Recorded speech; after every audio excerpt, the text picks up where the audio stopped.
इस फिल्म की कहानी एक ऐसे युवक पे आधारित है जिसपे ग्रेविटी यानी धरती का गुरुत्वाकर्षण का कोई नियम लागू नहीं होता है।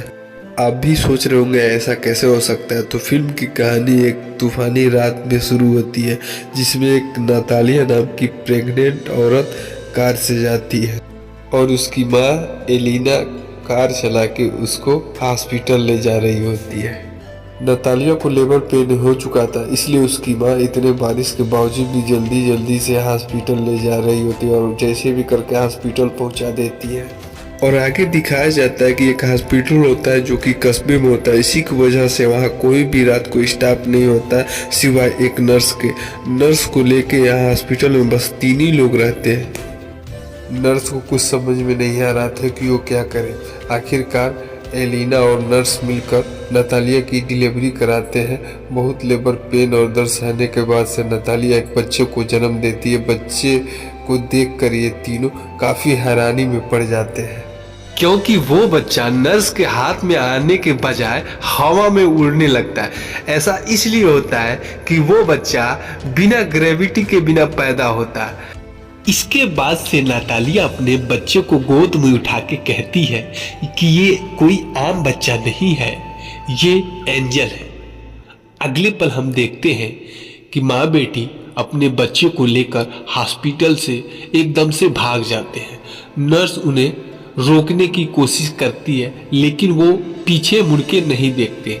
ऐसा वो इसलिए करते हैं क्योंकि उनको डर था कहीं लोग उनके बच्चे की सच्चाई जान के बच्चे के साथ तरह तरह की प्रयोग ना करें। अगले पल हम देखते हैं कि एलिना नतालिया से पूछती है कि इसका बाप कौन है। फिर नतालिया जवाब देती है कि उसे नहीं पता कि इसका असली बाप कौन है, क्योंकि उसने प्रेग्नेंट होने से पहले कई मर्दों से संबंध बनाए थे, इसलिए उसको नहीं पता था इसका असली बाप कौन है।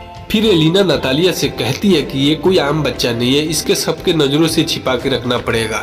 अगली सुबह जब वो सो के उठते हैं तो देखते हैं कि वो बच्चा सीलिंग से चिपका हुआ है। बड़ी मुशक्कत के बाद से एलिना उस बच्चे को नीचे उतारती है।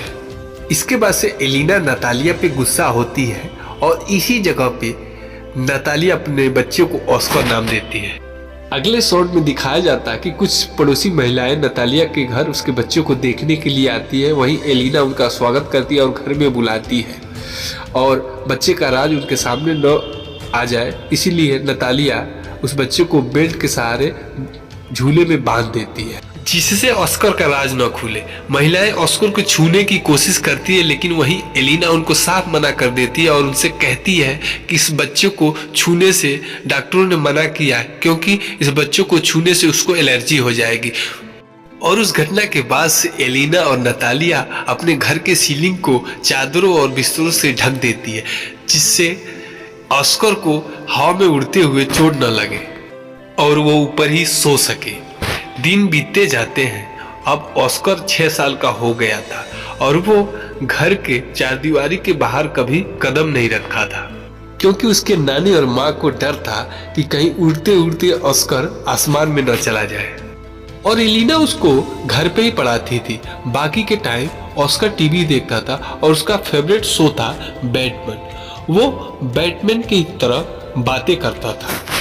और दूसरी ओर नतालिया को एक उपाय सोचता है। वो ऑस्कर के लिए एक जैकेट बनाती है जिसमें वो बड़े बड़े मेटल रख देती है जिससे वो ऊपर न जा सके, उससे नीचे बैलेंस बना रहे।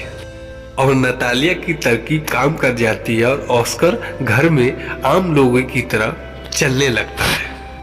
लेकिन जैसे वो बड़ा होता जाता है उसकी बाहर निकलने की इच्छा बढ़ जाती है।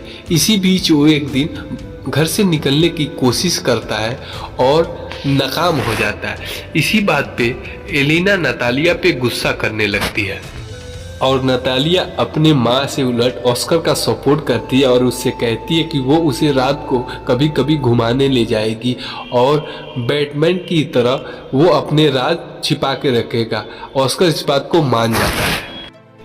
ऑस्कर को बाहरी वातावरण घूम के काफी अच्छा लगता है। वहीं दूसरी ओर नतालिया नोटिस करती है कि ऑस्कर को चलने में दिक्कत हो रहा है। अगले शॉट में दिखाया जाता है कि नतालिया ऑस्कर को ट्रेनिंग देती है। अब वो दिन में भी निकलने लगा था।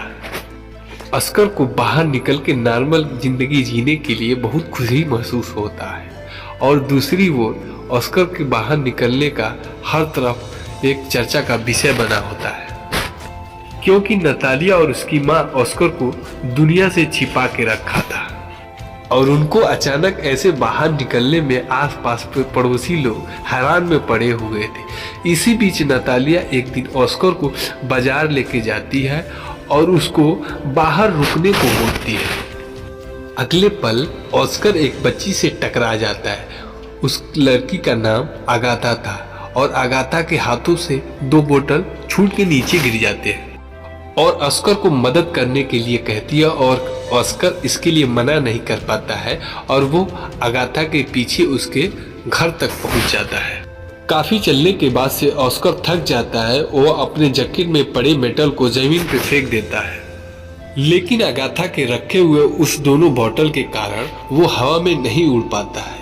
वो आगे चलते हुए काफ़ी अच्छी बातें करते हुए दौड़ते हुए जाते हैं और घर तक पहुंच जाते हैं। वहीं अगाथा उससे बोतल मांगने की कोशिश करती है, लेकिन ऑस्कर उस बोतल को देने से मना कर देता है। इसी पे अगाथा उस बोतल को छीनने लगती है और छीन लेती है। तभी देखते हैं कि ऑस्कर हवा में उड़ने लगता है, क्योंकि वो ऊपर इसलिए नहीं जाता क्योंकि उसके ऊपर एक प्लास्टिक की छत पड़ी हुई थी। और अगाथा ये सब देख के चौंक जाती है और उससे कहती है कि तुम तो सुपरमैन हो। वहीं ऑस्कर उससे नीचे उतारने के लिए मदद मांगता है और अगाथा अपने घर से दौड़ के लाके एक पिंक कलर की बैग देती है, जिससे वो पकड़ के धीरे धीरे वो नीचे आ जाता है। उसके बाद से वो अपने पीठ पे लाद लेता है और अगाथा से वादा लेता है कि वो इस राज के बारे में किसी से नहीं बताएगी। अगले सीन में दिखाया जाता है कि नतालिया घर पे परेशान रहती है क्योंकि ऑस्कर का उसका आता पता नहीं मिला था, और अगले पल एलिना भी घर पे आती है और उससे मेटल के उस चीज को दिखाती है कि जो उसे जमीन पे मिला था। तभी उसी वक्त ऑस्कर अपने घर आ जाता है और अगाथा के बारे में अपनी माँ से सब कुछ बता देता है। वहीं दूसरी ओर उसकी माँ पूछती है कि उसने अपने राज के बारे में उसे तो नहीं बताया ना। वो जवाब देता है कि वो अपने राज के बारे में किसी को नहीं बताया। अगली सुबह अगाथा भी उसके घर आती है और वो दोनों एक दूसरे के साथ खेलने लगते हैं। एक दिन नतालिया को पता चलता है कि ऑस्कर के हवा में उड़ने के राज के बारे में अगाथा को भी पता है और वो इन दोनों के बीच दूरियां बनाने लगती है और अगाथा को अपने घर आने से रोकने लगती है। अगाथा दुखी होके जाती है और कुछ दूर जाके जंगले पे हाय होलो करके वो वहां से चली जाती है। और इस फिल्म की आगे की कहानी हमारे नेक्स्ट पार्ट में।